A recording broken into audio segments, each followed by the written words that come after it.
Have you been told you're too sensitive, too dramatic, or too much? Do you have big feelings and deep thoughts you don't always know what to do with? I'm Stephanie Lynn, a certified life coach and highly sensitive person. I've helped dozens of highly sensitive clients feel more energized, more confident, and more in control of their high sensitivity. In these episodes, you'll get the information and inspiration to level up your life as a highly sensitive person too. Welcome to the Highly Sensitive Club.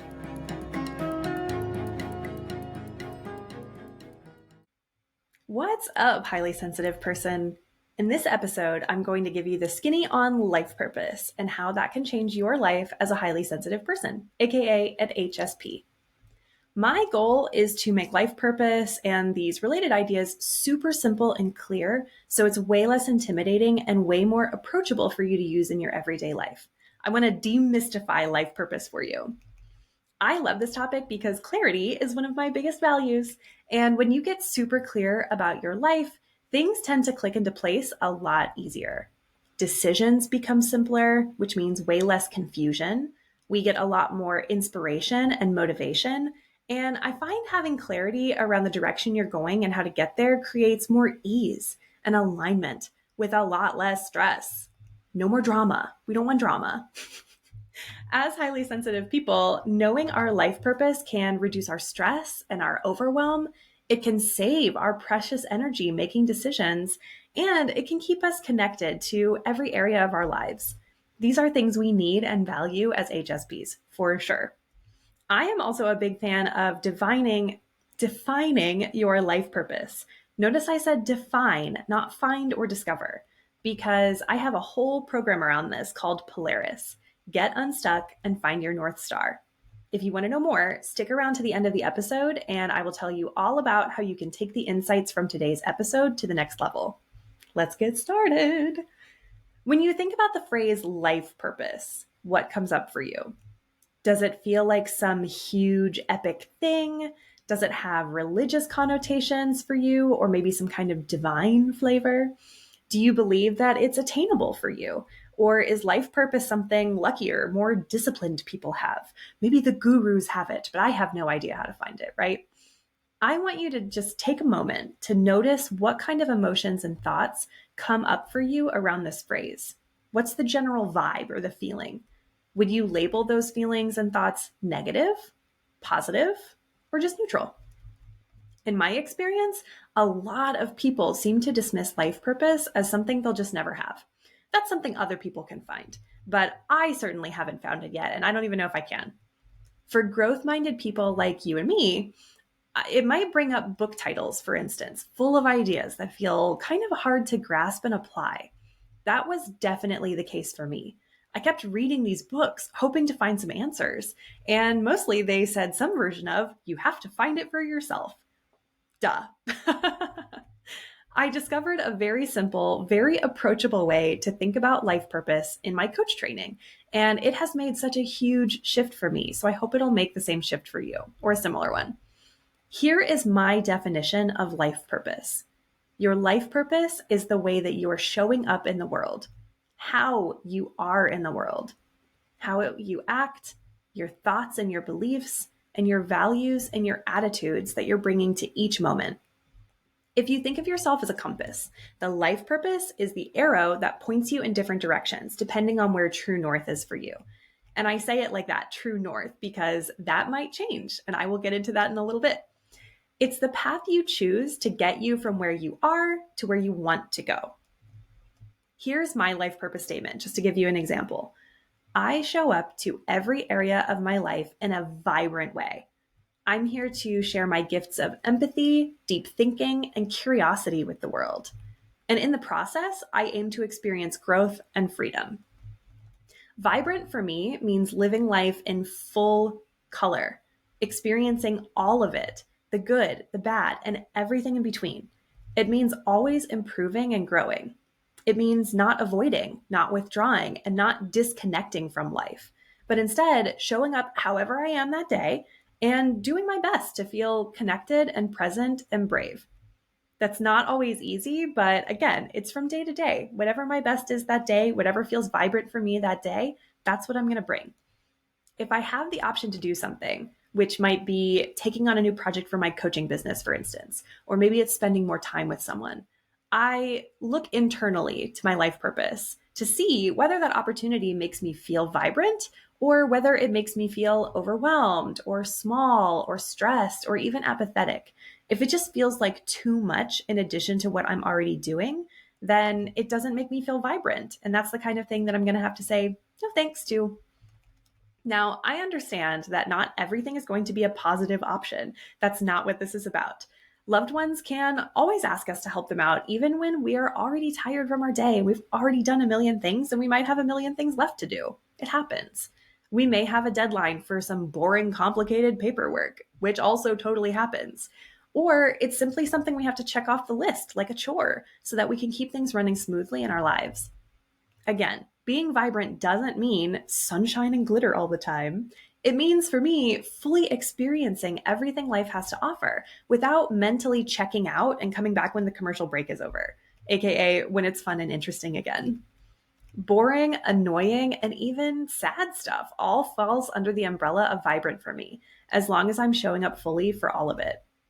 Conversely, there may be some things that you really want to do, like you want to add another game night to your weekly calendar, you want to meet a friend for an impromptu tea date, or you want to blow off your day and watch TV and snuggle with the cats or your honey instead. But if doing these tempting things at the time means that later you become stressed or overstimulated, that's the kind of thing that you just have to say, I'd love to, but I'm not available for that right now. See how this is working? Your life purpose is flexible, it's personalized, and it's meaningful. As HSPs, we need all three of these things: flexibility, personalization, and meaning. We thrive when we can plan our time around our energy levels as well as our commitments. It's not just about the external world, it's about what's going on inside as well. We connect and we recharge when something is specifically tailored for our perspective and the way that we process so many aspects of situations and our internal states together. We're taking in so much information, so having something that allows you the flexibility and the personalization to process that means that it's something you need. And meaning is like oxygen for us. We think so deeply and we feel so intensely that without meaning, things just tend to feel flat and lifeless. Having a lack of meaning is not a sustainable state for a highly sensitive person. Am I changing your mind about life purpose yet? Instead of it being static and specifically tied to a result, your life purpose is about you and how you're being in the world, which grows and evolves as you do. I have adjusted my life purpose statement a couple times depending on where I was in my life and which value or which gift or which thing really felt appropriate for me. I think exhilarated was the first word I used, and then vibrant came into my life and I thought, ooh, that's good. That's a little bit more accurate. I'm going to go with that. Your life is rich and dynamic, and this style of life purpose gives you a way to see things around you as aligning with your inner being, and then to release them if they don't align with who you are and who you want to be. Now let's talk about a few other concepts that people commonly confuse or they bring into the whole life purpose thing that are different and distinct. I have a favorite dictionary because I was an English major, which is the Oxford English Dictionary, or the OED. To help clarify some of these terms, and not just to come up with my own definition, I looked up the actual definitions on the Oxford English Dictionary. I am a huge fan of libraries. I used to work in one for a long time, and your library probably has access to this resource so that you don't have to pay for it. So check your resources in your library. The first thing I want to talk about is a job. The Oxford English Dictionary defines a job as a paid position of regular employment, a post, a situation, an occupation, a profession. In other words, your job is the thing you do to make money. Your job might be a part of your life purpose, and maybe you love your job. I definitely love mine. Or it might be something that is helping you bring in a paycheck so that you can achieve your purpose in other ways and in other areas of your life. Maybe you have a side gig or hobby, or maybe you just do things that you love in your personal time and you do your work so that you can bring in the paycheck to support that. When I started my professional organizing business, I had 2 side gigs. Working retail for one at the Container Store, of course, so I could get some access to products and supplies and see what was in and what people were using. And I was a virtual assistant as well. Neither job was my begin all end all, but they both helped me bring in a paycheck so that I could get my feet wet in a new career, especially as a first-time business owner. That was huge. I also enjoyed aspects of both of those jobs, so it worked out well. My coach, shout out to Emily Otto, says to think of your side gig or maybe your job as an investment in your business and your life. Rather than getting an influx of cash from someone else, like an investment or a gift, it might be good for your highly sensitive nervous system, which does run a little hotter than most, to ease into a new career or business or a new hobby by bringing in your own money while you grow the thing you love on the side. Or maybe you can plan things you love in your personal time with the money you're getting from your job. Nothing is ever wasted, even if something isn't directly related to what you want, and it's helping you get where you want to go in another way. Your job might be a part of that, even if you don't really love it right now. The second thing I want to talk about is a calling. A lot of people think of your life purpose as your calling. It's this grand thing that gives you a reason to be alive, your raison d'etre. A calling is often called a vocation as well, which I think is interesting because, again, word nerd, vocation comes from the Latin word vox for voice. You use your voice to call something in, or if you're spiritually minded, a higher voice than you is calling you to something. Back to the OED. A vocation or a calling is a strong conviction that it is your destiny or your duty to follow a particular profession, way of life, or course of action.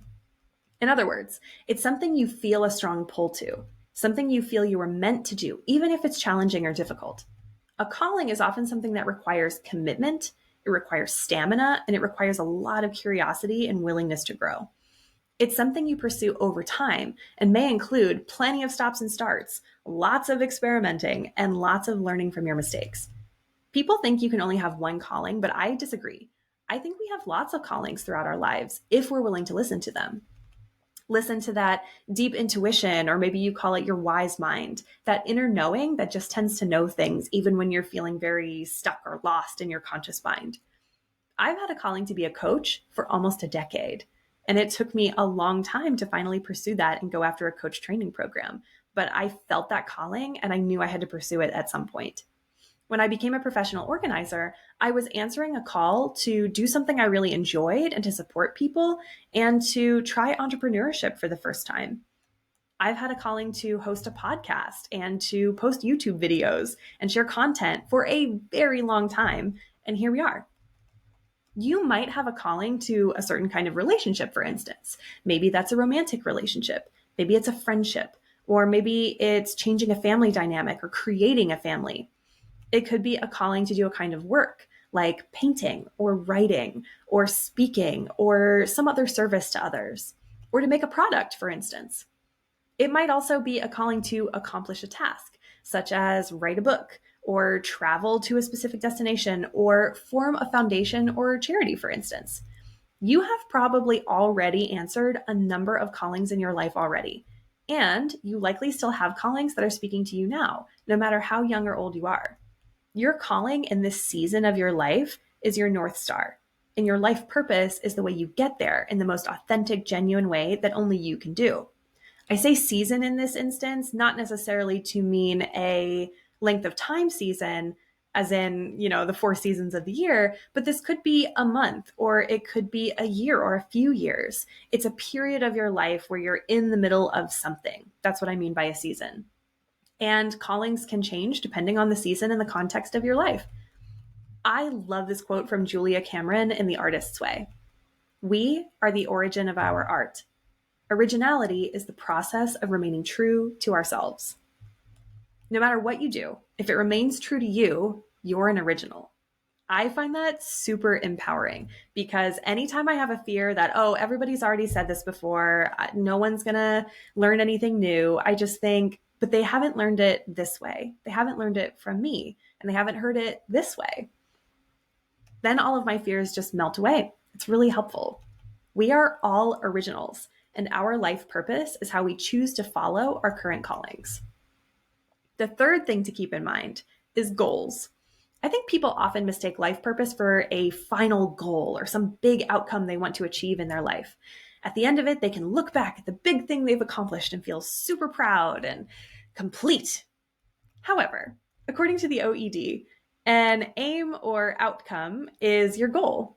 It's something that a person, a group, or an organization works towards or strives to achieve. It's the object of a person's ambition or their effort. That is not your life purpose either. Remember that your life purpose is the way you are in your life, how you think, how you act, and how you feel about your life. It's how you show up. Your goal is the specific result or outcome you want to create, and your purpose is how you want to pursue it. The goal is the scene in your head. It's the climactic moment in the movie when you know you've done it. You see the money in your bank account if you have a financial goal. You can search for your new book on Amazon or on Barnes & Noble if you're trying to write a book and get published. You pick up a heavy weight and see yourself using it in the mirror, which maybe was super intimidating at one point, and now it feels way more doable. It's the snapshot that says, you have achieved a thing. A calling is more like the movie montage, where you see the hero cleaning up their space and they're going for runs and generally getting their act together in a clear shift from where we saw them at the start. That's how you know it's a calling. It's that montage, that series of events that you do, and the goal is the climactic scene when they get it. If you have a calling to write a book, for instance, because a lot of people have that calling, that pull to write is something that fulfills you. It lights you up. It builds your confidence when you get through tough parts and overcome obstacles and learning how to become a good writer. It becomes a goal when you take that drive to do something and turn it into a specific result, such as getting your book published, either by a traditional publisher or a self-publishing online option, whether it's making a certain amount of money from your book, or picturing yourself sending your book to a loved one so you can celebrate together. Same calling, write a book, different goals.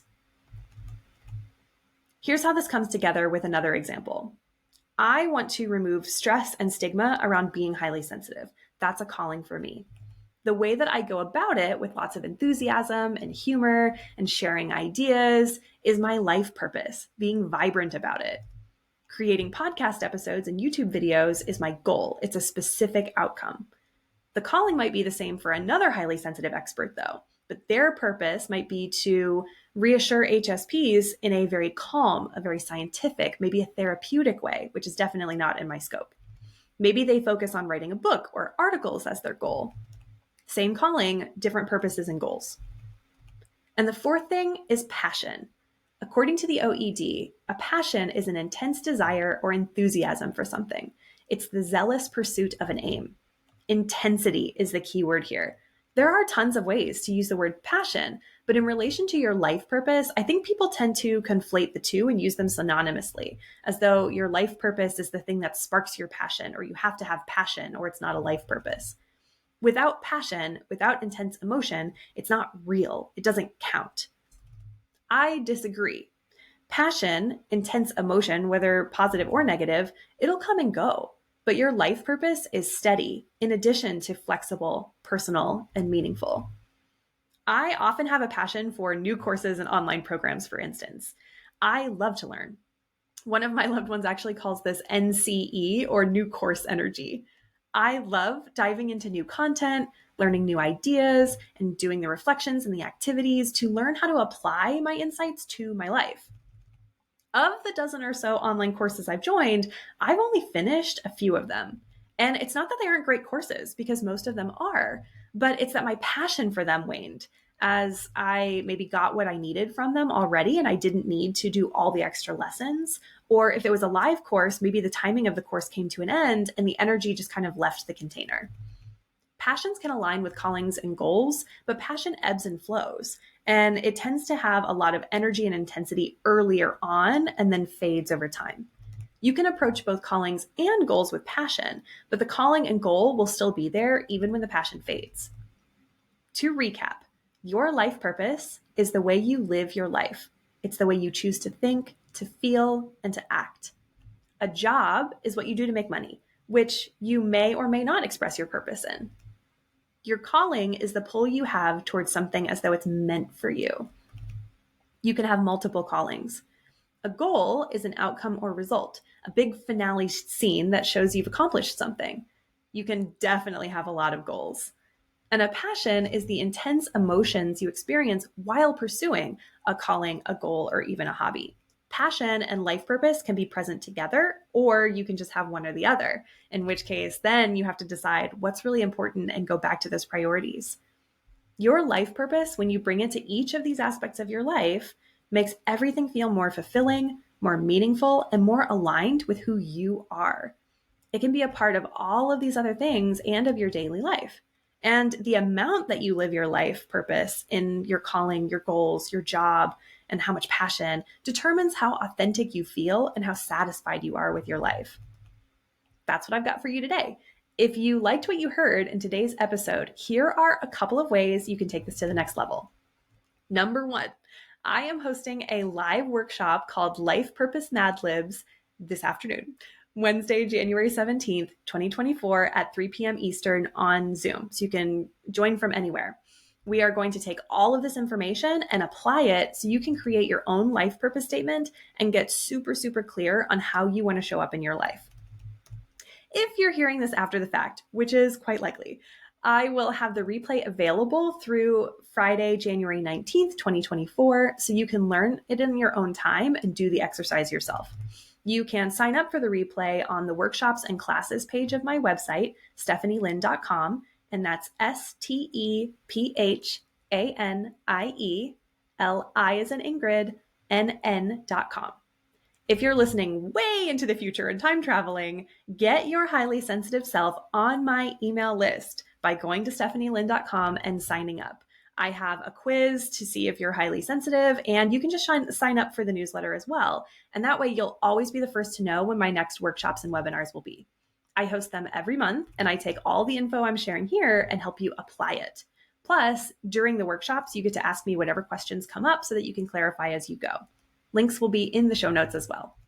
And finally, as I mentioned at the top of the episode, I have a whole program around this topic called Polaris, Get Unstuck and Find Your North Star. One of the first things we do is determine your life purpose so that we can get you out of confusion and overwhelm and doubt and get you into clarity and momentum and action towards your current callings and goals in this season. This is a completely tailored one-on-one coaching experience with me for 3 months, and it includes one-on-one coaching sessions every week, unlimited text support through the Telegram app, plus a ton of bonuses and goodies and lessons to help you every single step of the way. Even if you don't even know what your goal or your calling is, that's one of the first things we can talk about in this program. My clients have built exercise and creative habits like writing and painting and finishing projects for the first time in years. They've cleared decades worth of clutter, literal decades. They've launched businesses and they have upgraded their careers with better paying jobs after we've worked together. If leveling up your high sensitivity is on your priority list, whether that's learning to manage your sensitivity or if you're just ready to start using it as the gift that it is, head over to stephanielynn.com and book a free consultation call. There's a big purple button in the corner and it is all throughout the rest of the website. You can see it everywhere. I would love to support you in feeling more present, more connected, and more energized with your high sensitivity. I am here for you. See you in the next episode.